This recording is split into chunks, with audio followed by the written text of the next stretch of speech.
Bonjour et bienvenue. Aujourd'hui, on s'attaque à un document que tout le monde connaît, mais qui cache souvent bien des secrets, le contrat de travail. Et on va voir que ce n'est pas juste un bout de papier, loin de là. C'est vraiment l'outil qui définit et protège les droits dans le monde du travail.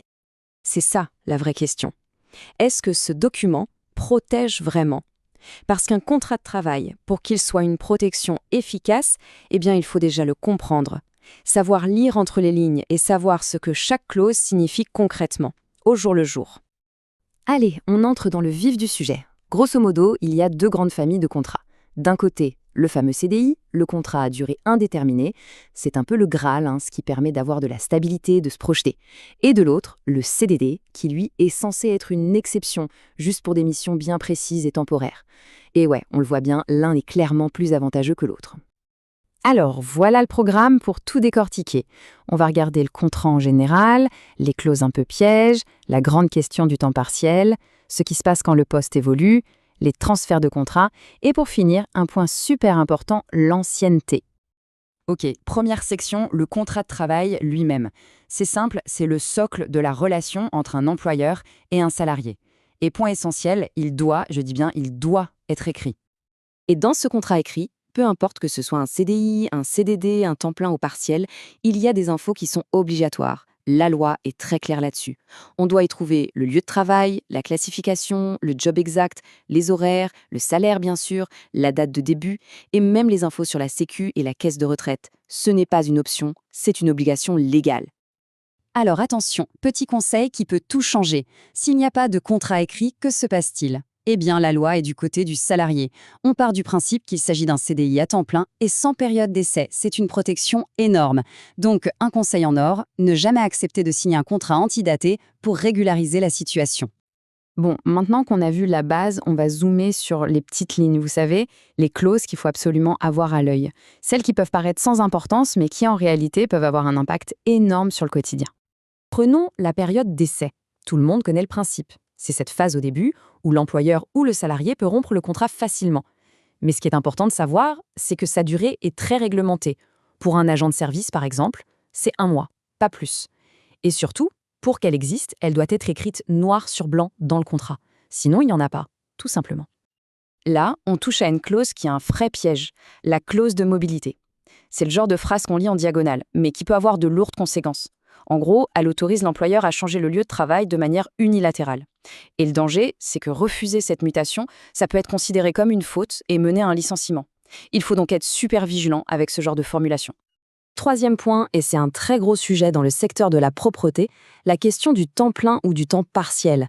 Et on va voir que le temps partiel, c'est bien souvent la norme, et pas toujours par choix. Regardez ce chiffre, il est assez dingue, plus de 75%. Ça veut dire que plus de 3 salariés sur 4 dans ce secteur sont à temps partiel. Et le plus souvent, ce n'est pas en choix, c'est subi. Ça oblige bien souvent à jongler entre plusieurs petits contrats, plusieurs employeurs, juste pour essayer d'avoir un salaire correct à la fin du mois. Face à cette précarité, il y a quand même eu des avancées. Une durée minimale a été mise en place. Pour tous les contrats signés après le 1er juillet 2014, en théorie, on ne peut pas être embauché pour moins de 16 heures par semaine. C'est une sorte de garde-fou. Mais, parce qu'il y a souvent un mais, attention aux exceptions. Cette règle des 16 heures n'est pas absolue. Par exemple, un salarié peut lui-même demander à travailler moins pour des raisons personnelles. Ça ne s'applique pas non plus aux CDD de remplacement, et pour les contrats plus anciens d'avant 2014, c'était encore plus flou. Bref, il y a pas mal de cas particuliers. Section suivante. Que se passe-t-il quand le travail évolue? Parce qu'un poste, ce n'est pas gravé dans le marbre. L'employeur peut vouloir modifier certaines choses. Mais la grande question, c'est qu'est-ce qu'il a le droit de changer tout seul et pourquoi a-t-il besoin d'un accord? Et là, il y a une distinction juridique super importante à connaître. D'un côté, on a la modification des conditions de travail. Ce sont des changements mineurs que l'employeur peut imposer. De l'autre, on a la modification du contrat de travail. Et là, ça touche aux éléments fondamentaux. Et ça nécessite l'accord écrit du salarié via ce qu'on appelle un avenant. Pour que ce soit bien clair, qu'est-ce qui demande un accord? Eh bien, les 3 piliers, la rémunération, la qualification professionnelle et le nombre total d'heures de travail. L'employeur ne peut pas toucher à ça sans une signature. Par contre, ce qu'il peut imposer, c'est par exemple une nouvelle tâche qui correspond à la qualification, ou un changement de site dans le même secteur géographique, ou encore des petits ajustements d'horaire. On passe à un sujet très très fréquent dans la propreté, le transfert de contrat. C'est le cas typique, une entreprise A perd un chantier et c'est une entreprise B qui le récupère. La question que tout le monde se pose, que deviennent les salariés qui travaillaient sur ce site? Alors là-dessus, la convention collective a prévu un mécanisme de protection. Normalement, si certaines conditions sont remplies, être agent de service, en CDI depuis au moins 6 mois, ne pas être en absence prolongée, eh bien, le transfert est automatique. La nouvelle entreprise est obligée de reprendre le contrat de travail. C'est une garantie d'emploi vraiment cruciale. Mais accrochez-vous bien, parce que là, il y a un rebondissement. Même si la convention collective dit que c'est obligatoire, la justice a déclaré que cet article était illégal. Ça change pas même la donne, non? En fait, la Cour de cassation, le plus haut tribunal français, a dit qu'un salarié a le droit de refuser d'être transféré chez le nouvel employeur. Mais alors, attention, c'est une décision à très haut risque.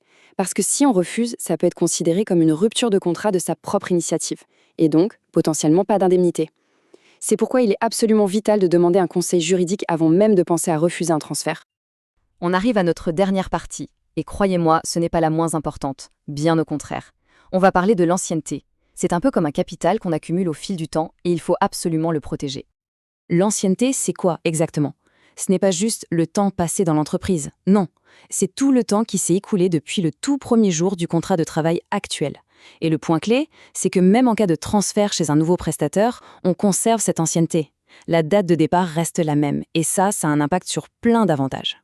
Du coup, le mot d'ordre, c'est vérifier. La première chose à faire, c'est de relire son contrat et tous les avenants pour trouver cette fameuse date d'ancienneté.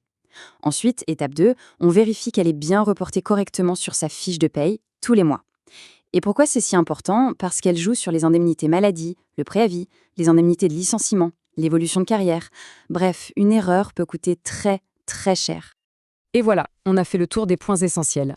L'idée, c'est que l'information, c'est le pouvoir. La vraie question maintenant, c'est est-on prêt à utiliser ces infos pour aller vérifier ses propres documents et, si besoin, faire valoir ses droits?